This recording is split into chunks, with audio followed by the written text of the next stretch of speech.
Hello, and welcome to our next episode of What's on the Horizon. I'm Lori Sharonbrock here with Schucker of Digital Horizons. And today I want to talk about control systems. I sometimes get this image in my head of Lord of the Rings, like with the one ring All right. to control them all. Like, is there such a thing when it comes to controlling your home automation or devices? Like, is there a one Yeah. ring to control them all? Not a ring, but an app. Oh, an app. Yeah. So we had somebody into the office Monday, and they're planning on building a home in April, actually, which is great because they're very far ahead of the curve. They've already picked out their builder, and right. they're they have plenty of time to coordinate things, which you're aware construction schedules are they're interesting these days. Brutal. So they're somebody we know. They're kind of a repeat customer, and they're great people. And they came in and they just wanted some ideas. They wanted to know what was possible. They had been, they had used some systems that we had been done before in a parent's home and friend's home, but they just wanted some contextual ideas for their house. And so we talked about the normal stuff: audio systems, security, cameras, controlling thermostats, networking, doing shades, doing lighting control, and technically all of those things can operate on their own. You don't have to have all of that. You can have one or two of it, and there's a lot of different systems for all of those services.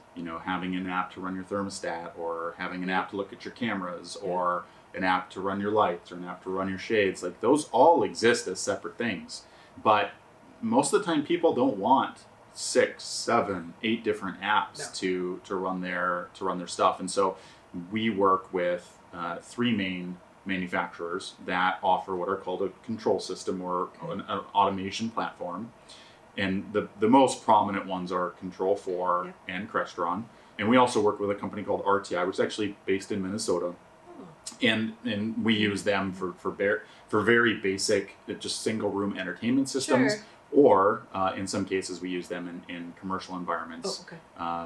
Because they allow us to create a customized user interface and simplify the operation of otherwise complex stuff. And so in a home, most regularly we use Control4. And the benefit of Control4 is it allows us to tie all of those separate systems together into a single, simple, easy to run interface. And the interface is standardized, which definitely has some disadvantages from our perspective, but it's an overwhelmingly positive thing for us and for our customers. And the nice thing about it is, when we program a Control4 system, whether it's a single room entertainment system and we're just tying together a television and surround sound equipment and all those things and eliminating 5 or 6 different remotes, to a whole house system that has everything that we mentioned before, it doesn't matter what they use to access the system device-wise. If it's an iPhone, if it's an Android, if it's a tablet, if it's a PC, if it's a Mac, whatever, the interface is by and large the same. Depending on your screen size and if your phone's in vertical or horizontal, sometimes the layout changes a little bit, but it's the same interface. And then the particularly nice thing about that is, and we have a bunch of customers that do this, or once they have a Control4 system, they do this. If they have multiple homes and they have Control4 in both homes, it's the same interface regardless of the home. And the only difference is that they might have different quantities of rooms. Some home, their home up north might not have lighting control. Their home in the cities or wherever might does, and there's some different functions on the screen, but by and large it's the same. And so we use Control4 to tie all of these separate apps together. And to do that, we do have to select certain manufacturers to work with that can be integrated, because there are some out there that create products. Unfortunately, MyQ, if you've heard of that, with Chamberlain and LiftMaster, they have a great product called MyQ that offers a nice app for operating garage doors. Unfortunately, they've gone down the route of creating a closed ecosystem product that doesn't allow what's called third-party integration. So there's situations like that where there's some things that can't be tied in, but we do choose the manufacturers that we work with so it can be tied in, so that interface is seamless. Because in the back end, people come to us for a digital Horizons system. they don't know the brands that we work No. with, and by and large they don't care. No. They just know we've created this standard of a high quality, or I'd like to think we've created a standard of a high quality system that's functional, provides, it's simple and easy to use, but they don't know if it's a Sonance speaker or a Paradigm speaker or a Yamaha amplifier or an Arachnus router. They don't. None of those things matter. It's the interface, how easy it is to use, and that's what Control4 delivers. Yeah, and I think something that's important to keep in mind too is like, you don't have to have a 5,000 square foot home to have a Control4, sort of controlled system. Right. Like, my parents have 3 gigantic remotes in their living room, and it's beyond frustrating to remember which one goes on first, and then the sound, and then the saddle, and whereas you can just push a button and have it all work. There's just nothing easier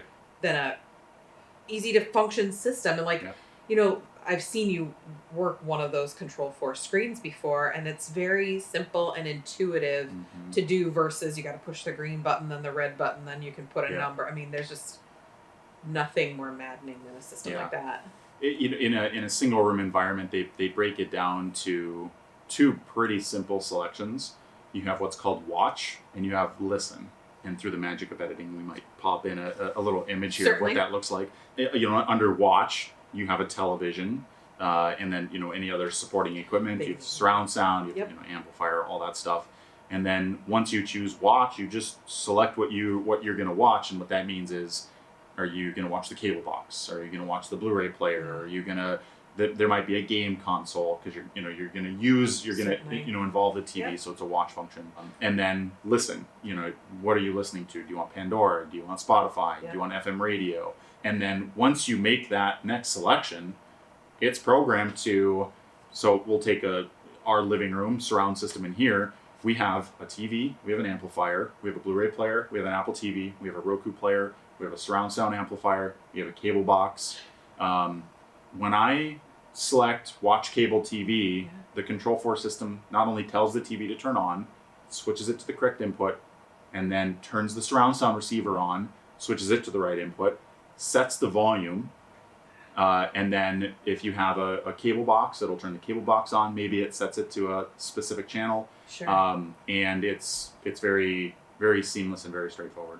And I think what I like about them too, as we become more conscientious about accessibility, your traditional remote with its itty bitty teeny tiny buttons can be really hard for all kinds of hands and abilities to use, where a Control4 can be much more accessible to people of all kinds of abilities. And I think that's something to think about when you're putting a system in your home is, will this be accessible to me for years to come, no matter what my health or family dynamic ends up being.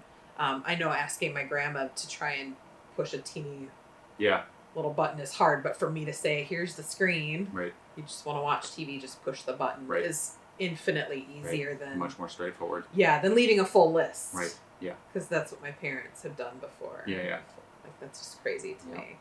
Do you have to have any certain requirements in your home in terms of Wi-Fi or space to be able to run a Control4, or do they adapt pretty well to all kinds of situations? There are some networking requirements. Sure.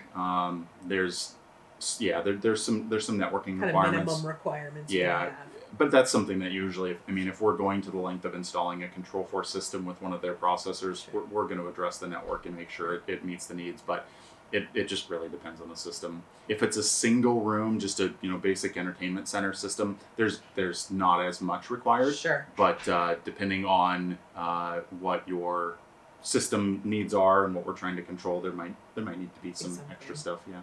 And I think that's why it's so great to work with Digital Horizons and the team here, because you're able really to customize that system. There's no one out of the box solution that works for everyone. If you need a little, you get a little. If you need a lot, you get a lot, and you're really able to customize what you need, depending on your situation. So I think that's really great. So if that's something you've been interested in or want to learn more about, there's a great section on their website, digitalhorizonsmn.com, on Control4. and what it can do and how powerful that can be. And then if you have any questions, it's super easy to get a hold of them to do that. So thank you for joining us today, and we look forward to seeing you at our next episode.